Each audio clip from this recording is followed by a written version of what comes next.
নমস্কার, আপনারা দেখছেন সংবাদ সম্মেলন। এই মুহূর্তে আমরা দাঁড়িয়ে আছি আরামবাগ মহকুমা শাসক কার্যালয়ের সামনে। এখানে সংগ্রামী যৌথ মঞ্চের উদ্যোগে একাধিক দাবি নিয়ে মহকুমা শাসক কার্যালয়ের সামনে কিন্তু অবস্থান বিক্ষোভ চলছে। সরাসরি আমরা সংবাদ সম্মেলন লাইভে দেখাচ্ছি, সেই ছবিটা দেখতেই পাচ্ছেন।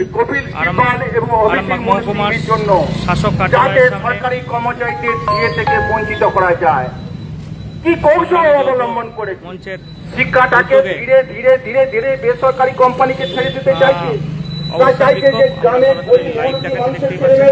এখানে কিন্তু অবস্থান বিক্ষোভ চলছে আরামবাগ মহকুমা শাসক কার্যালয়ের সামনে। এখন কিন্তু এই মুহূর্তে বক্তব্য চলছে। তাদের যে দাবিগুলি আছে, যে দাবিগুলি একাধিক সরকারি প্রতিষ্ঠান অবলম্বন করে 6 লক্ষ শূন্য পদে স্বচ্ছভাবে নিয়োগ করতে হবে। সরাসরি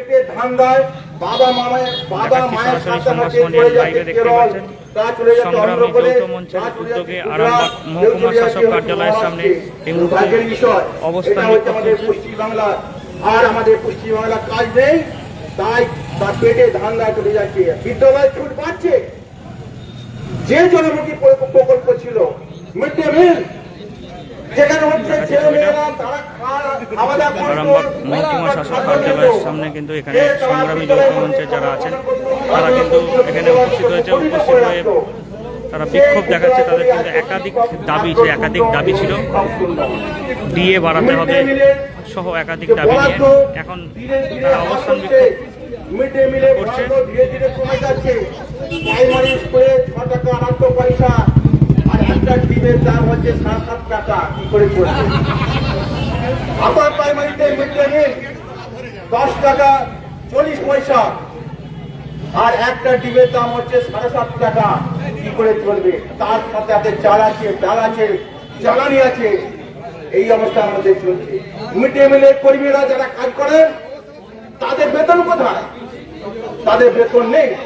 আজ 11 সাল থেকে 26 সাল চলে গেল, 26 সাল পড়ছে, তাহলে তাদের বেতন কোথায়? চলবে কি করে? এই সমস্ত শ্রমিক কর্মচারী, শিক্ষক এবং মিড ডে মিলের কর্মীর জন্য আমাদের এই যে আন্দোলন, শুধু আমরা ডিএর জন্য মাস্টার ডিএর জন্য আন্দোলন করেনি। শ্রমিক কর্মচারী তাদের নিজেদের হকের দাবির জন্য আন্দোলন করে এসেছি। তার সাথে সাথে আপামর জনগণ যাতে সুস্থ থাকে। আলুর দাম নেই, আলুর দাম কোথায়? আজকে আলুর দাম হচ্ছে 150 টাকা। ভাবতে পড়ে যায় কি করে চলবে? কৃষকরা বাঁচবে? কৃষক যদি না বাঁচে, শ্রমিক যদি না বাঁচে, খেত মজুর যদি না বাঁচে, তাহলে সমাজ কখনো বাঁচবে না। আমাদের গ্রাম গঞ্জ সবটাই নির্ভর করে আছে হচ্ছে কৃষকের উপর, চাষের উপর। ফসলের দাম নেই, আলুর দাম নেই, ধানের দাম নেই, কৃষক ঋণের দায়ে আত্মহত্যা করছে। আমরা শিক্ষক সমাজ, আমরা হচ্ছে তাদের জন্য আন্দোলন করছি। 100 দিনের কাজ একটা ছিল, 100 দিনের কাজের টাকা লুট করে টাকাটা বন্ধ হয়ে গেল। আজকে বিষয়টা কি যদি বলেন? আজকে সংগ্রামী যৌথ মঞ্চ এবং কর্মচারী পরিষদের ডাকা শিক্ষক কর্মচারীদের ধর্মঘট পালন করা হচ্ছে। কারণ মহামান্য সুপ্রিম কোর্ট রায় দিয়েছে 2009-এর যে বকেয়া ডিএ আছে তার 25% ইমিডিয়েট মিটিয়ে দিতে হবে। সরকার সে ব্যাপারে কোনো সদর্থক ভূমিকা তো নেননি, ঘুরিয়ে সুপ্রিম কোর্টে আবার এমএ ফাইল করেছেন এবং ইন্দু মালহোত্রা কমিটিকে যে রিপোর্ট দিয়েছেন সেখানে শিক্ষক, পুরকর্মী, পঞ্চায়েত কর্মী তাদেরকে সরকারি কর্মচারী হিসেবে দেখানো হয়নি। এরই প্রতিবাদে আজকে সংগ্রামী যৌথ মঞ্চ এবং কর্মচারী পরিষদের আহ্বানে ধর্মঘট পালিত হচ্ছে। শুধু যেই ডিএ শুধু সরকারি কর্মচারীদের বেতন বৃদ্ধি নয়, এর সাথে রয়েছে যারা মেহনতি মানুষ, শ্রমজীবী মানুষ, তাদের প্রত্যেকের বেতন বৃদ্ধি হবে। কারণ ডিএর যে মেমোরেন্ডাম বের হয় সেখানে পরিষ্কার উল্লেখ থাকে যে যখন ধরুন 3% ডিএর মেমোরেন্ডাম বেরিয়েছিল, সেখানে পরিষ্কার বলা হয়েছিল 3% ডিএর জন্য একজন শ্রমিক কর্মচারীর 17 টাকা বেতন বৃদ্ধি হয়। তাহলে 3%-এ যদি 17 টাকা বেতন বৃদ্ধি হয়, 1%-এ প্রায় 6 টাকার মতো, তাহলে 40% ডিএ বাকি আছে। সেখানে 240 টাকা করে মজুরি কম পাচ্ছে একজন শ্রমজীবী মানুষ। এরই প্রতিবাদে আমাদের আজকের ধর্মঘট। এছাড়া যে 6 লক্ষ শূন্য পদ রয়েছে সেই শূন্য পদগুলো পূরণ করতে হবে। শুধুমাত্র ভাতা দিয়ে 1,500 টাকায় কোনো বেকার ছেলে জীবন কাটতে পারে না। তাদের শূন্য পদে স্বচ্ছভাবে নিয়োগ করতে হবে এবং যারা অস্থায়ী কর্মচারী রয়েছে তাদের স্থায়ীকরণ করতে হবে। বিহার সরকার পারে, উড়িষ্যা সরকার পারে অস্থায়ী কর্মচারীদের স্থায়ীকরণ করতে, তাহলে পশ্চিমবঙ্গ সরকার পাবে না কেন? এরই জন্য আমাদের এই ধর্মঘট। আজকে হয়তো আমরা একদিনের ধর্মঘট করছি, ভবিষ্যতে আমরা টানা ধর্মঘট করতে বাধ্য হব। কোন কোন জায়গায় অবস্থান বিক্ষোভ করবেন আপনারা? আমাদের অবস্থান বিক্ষোভ গোটা পশ্চিমবঙ্গ জুড়েই চলছে। আমাদের আরামবাগ মহকুমায় যদি বলেন গোঘাটে চলছে, গোঘাট বিডিও অফিসে চলছে। আরামবাগের এখানে আমাদের এসডিও অফিস এবং বিডিও অফিস চত্বরে সব জায়গাতেই হচ্ছে। খানাকুলে 1, 2-তে হচ্ছে, পুরসুরাতেও হচ্ছে। প্রত্যেকটা ব্লকেই আমাদের আজকের পিকেটিং চলছে ধর্মঘটের সমর্থনে। আমার নাম নবকুমার ধারা, সংগ্রামী যৌথ মঞ্চ, হুগলি জেলার কনভেনার। ওই দাদা, কি মনে হচ্ছে আপনাদের যে দাবিগুলো কি পূরণ করবেন?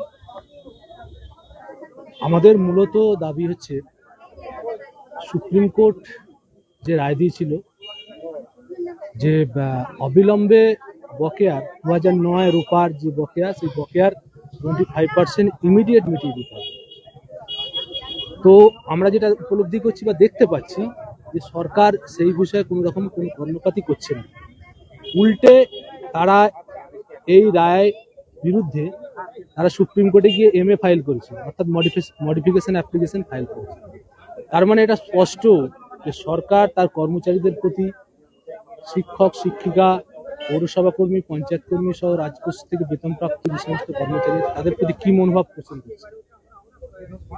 আবার আমরা দেখতে পাচ্ছি যে সরকার সুকৌশলে সরকারি কর্মচারী, শিক্ষকদেরকে একটা বিভেদ তৈরি করার চেষ্টা করছে।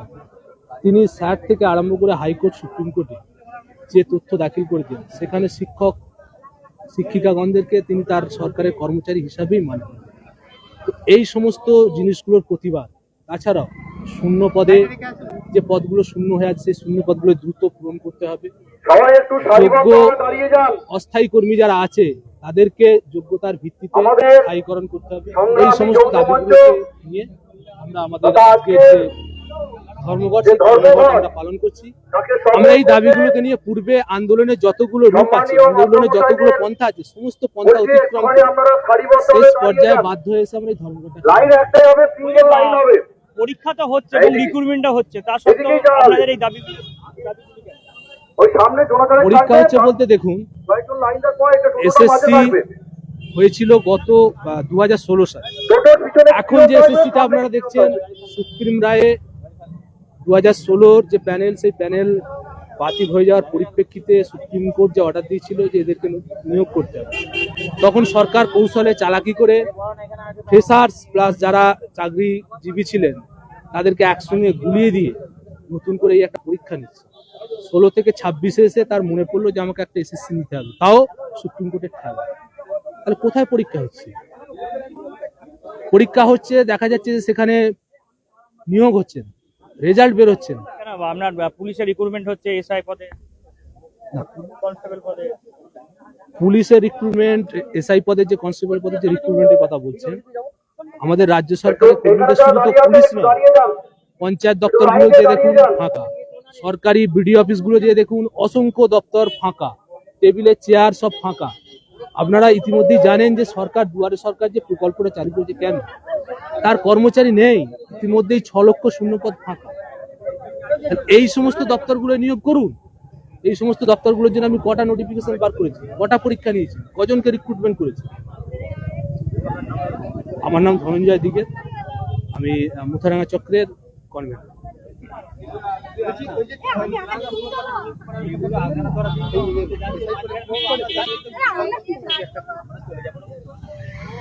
আমরা দেখাচ্ছি। এরপর এখান থেকে সংগ্রামী যৌথ মঞ্চের যারা বিক্ষোভ করছিলেন আরামবাগ মহকুমা শাসক কার্যালয়ের সামনে, তারা কিন্তু এই মুহূর্তে যাচ্ছেন বিডিও অফিস চত্বরে।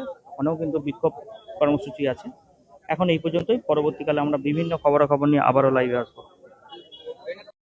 নিউ নূর সোফা সেন্টার, এখানে সমস্ত রকম সোফা পাইকারি ও রিটেলে বিক্রয় করা হয়।